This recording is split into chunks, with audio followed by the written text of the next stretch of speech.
कोथा शू हैं कर प्ले। तो पहले वीडियो में हमने यहां तक एक्सप्लेन किया कि जो यहां से करंट फ्लो हो जाती है इसकी वजह से हीट प्रोड्यूस हो जाती है, टेम्परेचर राइज हो जाता है, हम बता देते हैं कि किसी एनर्जी की वजह से हुआ है। तो इस वीडियो में हम कंटिन्यू करेंगे हमारा लेक्चर, जो आधा रह गया था हम इसे इस वीडियो में कंप्लीट करेंगे। क्योंकि हमने पहले वीडियो में आप लोगों को बता दिया कि यहां से जब करंट पास हो जाए, हमने बता दिया था कि रेजिस्टेंस की वजह से जो प्रॉपर्टी होती है इस सर्किट की, इसकी वजह से कन्वर्जन हो जाती है इलेक्ट्रिकल एनर्जी की इनटू हीट एनर्जी। और हमने ये भी बताया था कि किसी एनर्जी की कंजप्शन के बगैर कोई भी हीट प्रोड्यूस नहीं हो सकती है, चाहे वो मैकेनिकल एनर्जी हो, कोई और एनर्जी हो, उसको हम कन्वर्ट कर सकते हैं into heat energy with particular devices. और यहाँ पे क्या हो जाता है, हमने बता दिया कि एनर्जी कंजप्शन हुए बगैर कोई भी हीट प्रोड्यूस नहीं हो सकती। और यहाँ पे हम जो एनर्जी दे रहे थे that was an electricity, battery के जरिए से हमने करंट दिया, करंट के बाद हमने देखा इस सर्किट का जो टेम्परेचर था वो राइज हो चुका था। और राइज होने के बाद हमें ये पता चला कि एक ही चीज हमने दी थी, वो थी इलेक्ट्रिसिटी जो कन्वर्ट हुई इनटू इलेक्ट्रिकल एनर्जी। और होती कैसे थी, होती थी इस रेजिस्टेंस की वजह से, क्योंकि रेजिस्टेंस एक ऐसी चीज होती है जो इलेक्ट्रिकल एनर्जी को कन्वर्ट कर देती है into heat energy in all electrical devices, जहां जो कोई भी हो। लेकिन हीट एनर्जी जो प्रोड्यूस हो जाती है हमेशा एक ही स्टैंडर्ड पे हर किसी सर्किट में पैदा नहीं होती है, प्रोड्यूस नहीं होती है। किसी में कम हीट एनर्जी प्रोड्यूस होगी तो किसी में ज्यादा। जैसे हमारे वायर्स होते हैं, जो वायर्स कनेक्टिंग वायर्स हमारे पास होते हैं, जो बल्ब्स के साथ हमारे वायर्स होते हैं। इफ दिस द वायर, अगर ये हमारी वायर है, हमने इसे दो कनेक्शंस निकाले, फिर इसको बल्ब के साथ कनेक्ट कर दिया, यहाँ पे यहां से इलेक्ट्रिसिटी फ्लो हो जाते हैं, फिर यहां से पास होने के बाद इधर से वापस जाती है, सर्किट कंप्लीट हो जाता है। लेकिन यहाँ पे बल्ब का जो फिलामेंट होता है ये हमें ज्यादा हॉट लगेगा, यहाँ पे हमें ज्यादा टेम्परेचर्स, मोर टेम्परेचर्स नजर आएंगे।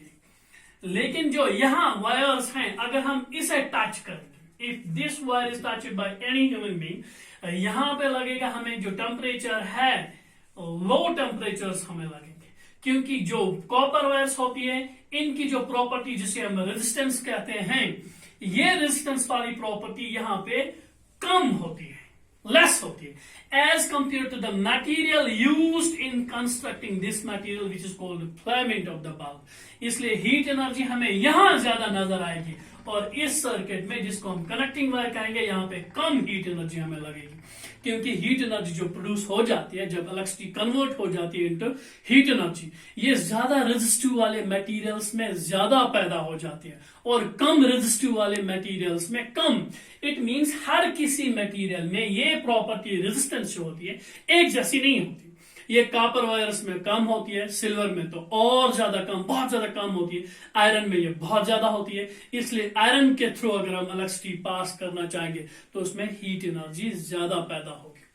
अब जब हमें पता चला कि जूल ने यही बताया कि जब इलेक्ट्रिसिटी को पास किया जाता है किसी भी सर्किट से, वहां पे इलेक्ट्रिकल एनर्जी कन्वर्ट हो जाती है इनटू हीट एनर्जी, और कन्वर्ट ये हो जाती है by the help of this resistance which is the property of a circuit. इस कंसेप्ट को कहते हैं heating effect of electrical energy, या heating effect of electric current कहते हैं इसको। अब जूल ने हमें एक और चीज भी बताई, इसने सिर्फ ये थियोरेटिकली नहीं साबित किया कि एनर्जी जो होती है, हीट एनर्जी जो पैदा हो जाते हैं इलेक्ट्रिसिटी की वजह से, ये सिर्फ हम थियोरेटिकली नहीं बता सकते। जूल ने इसके लिए एक कंप्लीट मैथमेटिकल एक्सप्रेशन भी दिखाया और ये भी बताया कि कैसे हम इसको कैलकुलेट कर सकते हैं। उसके लिए हम थोड़ा सा कंटिन्यू यहां से करेंगे, आप लोग ध्यान रखिए ताकि आप इसे अच्छी तरह से समझ पाओगे। क्योंकि हमने बता दिया कि ये सर्किट था, ये कोई वायर थी, रेजिस्टेंस वायर ये थी, रेजिस्टेंस वायर, इसमें एटम्स मौजूद थे, एटम्स के वहीं पे फ्री इलेक्ट्रॉन्स भी थे, नेगेटिवली चार्ज्ड फ्री इलेक्ट्रॉन्स जो पास होते थे। हमने इसको बैटरी दे दी, बैटरी से हमने वोल्टेज दे दिया था नेगेटिव पॉजिटिव, ये वोल्टेज हम दे रहे हैं। हमने बताया था हीट एनर्जी प्रोड्यूस हो गई थी, लेकिन हीट एनर्जी जो प्रोड्यूस हो जाती है ये इलेक्ट्रिसिटी के फ्लो होने की वजह से हो जाती है। और हमने यहां वर्क की थी क्योंकि हमको पता है इलेक्ट्रिक पोटेंशियल जो होता है, इलेक्ट्रिक पोटेंशियल, जब भी हम इलेक्ट्रिसिटी को, करंट को वायर से फ्लो कराना चाहते हैं तो इलेक्ट्रिक पोटेंशियल का होना जरूरी होता है। इसलिए जो ये इलेक्ट्रॉन्स, फ्री इलेक्ट्रॉन्स इस वायर में फ्लो हो जाते हैं या किसी भी रेजिस्टिव मटेरियल में, रेजिस्टेंस वायर में फ्लो हो जाते हैं, इनको फ्लो कराने के लिए जो काम किया जाता है, जो वर्क होती है, वो वर्क इलेक्ट्रिक पोटेंशियल की वजह से हो जाती है। और उसी वर्क को अगर हम कैलकुलेट करना चाहे तो जेम्स जूल के कहने का मतलब होता है that work would be equal to V into Q. Q means number of charges flowing across this circuit, यानी कि कितनी करंट पास हो जाएगी। क्योंकि करंट को जब ब्लॉक हो जाता है, इलेक्ट्रॉन्स के फ्लो को जब ब्लॉक हो जाता है, जब इन्हें ऑब्स्ट्रक्शंस आ जाती है, तो उसी ऑब्स्ट्रक्ट को हम रेजिस्टेंस कहते हैं। लेकिन ये इलेक्ट्रॉन्स खुद को फ्लो करते हुए देखना चाहते हैं, इसलिए हमें एक वर्क करनी होती है ताकि उस रेजिस्टेंस के खिलाफ वर्क कर दी जाए, और ये इलेक्ट्रॉन्स खुद को फ्लो होते हुए देखना चाहते हैं। वो वर्क इस पोटेंशियल की वजह से हो जाते हैं जो बैटरी की वजह से हमने इस वायर पे अप्लाई कर दिए over to the ends of the wire. अब जब हम वर्क कर रहे हैं इस पोटेंशियल की वजह से ओवर द चार्ज, ताकि ये चार्जेस फ्लो होते रहे, ऑब्स्ट्रक्शंस के बावजूद फ्लोस होते रहे। कितना फ्लो होगा इससे हमें कोई मतलब नहीं है, लेकिन ये फ्लो होना चाहते हैं। उस वर्क को अगर हम कैलकुलेट करना चाहते हैं तो जूल ने हमें बताया that work done which the potential is doing over these free electrons to make these electrons flow continuously across the wire is equal to the W is equal to V into Q, where V stands for the electric potential which is doing the work against the resistance, and Q are the number of charges flowing by the help of this potential. अब हम थोड़ा सा आगे चलते हैं। जब हमने current पढ़ा था, स्पेसिफिकली जब हमने करंट की डेफिनेशन पढ़ी थी और करंट के एक्सप्रेशन के बारे में पढ़ा था, हम करंट को कैलकुलेट कैसे कर सकते हैं, तो हमें पता चला कि क्यू जो होता है, क्यू जो होता है, जो इलेक्ट्रिक करंट जो होती है, जिसे हम डिनोट करते हैं आई से, आई इज इक्वल, आई जो होता है ये क्यू डिवाइडेड बाई टी होता है। नंबर ऑफ चार्जेस, क्यू का मतलब होता है number of charges flowing across the circuit, in how much time these charges are flowing across the circuit. इस रेशो को हम बोल देते हैं, इस फ्रैक्शन को हम बोल देते हैं it's Q divided by T. This stands for the definition of the electric current, means by the help of this expression we can calculate the current flowing through the circuit. I is equal to Q divided by T. इसे थोड़ा सा अगर हम simplify करना चाहेंगे, हम यहाँ पे I के लिए, Q के लिए एक्सप्रेशन निकालना चाहेंगे, तो which implies हम ऐसे लिख सकते हैं Q is equal to I into T. तो हम T और I का क्रॉस मल्टीपल करेंगे क्योंकि यहाँ पे 1 डिवाइडेड है, Q into 1 is equal to Q, I into t का मतलब होता है I into t. We just name this equation as equation first.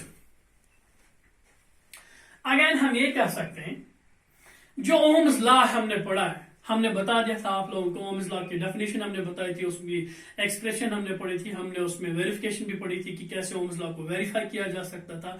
तो ओम्स लॉ में फाइनली हमें एक चीज मिली, हमने बताया था कि ओम्स लॉ में बताया गया था जो सर्किट हमारे पास मौजूद होता है, अगर हम इसे पोटेंशियल अप्लाई करेंगे वी, उसके बाद उसमें करंट फ्लो हो जाती है और उस करंट और पोटेंशियल के दरमियान एक रिलेशन आ जाती थी।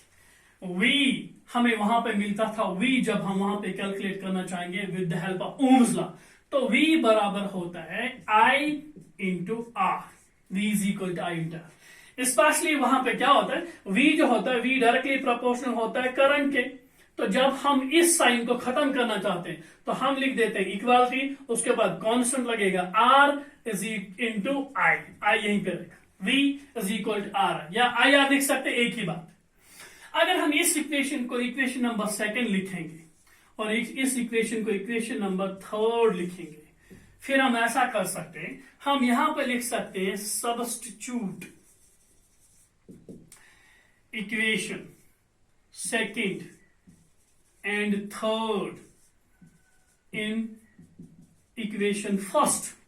हम इन दो वैल्यूज को Q is equal to I into t और V is equal to I into R इस इक्वेशन में सब्स्टिट्यूट करेंगे, तो हमें वैल्यू मिलेगा W is equal to V के बदले हम वैल्यू सब्स्टिट्यूट करेंगे, ये है I इंटू आर, उसके बाद यहां पे इंटू है, इसको वापस लिखेंगे, Q के बदले हम अपना वैल्यू सब्स्टिट्यूट करेंगे, I इंटू टी, आई फिर से आएगा into T, why this I, ये आई यहाँ पे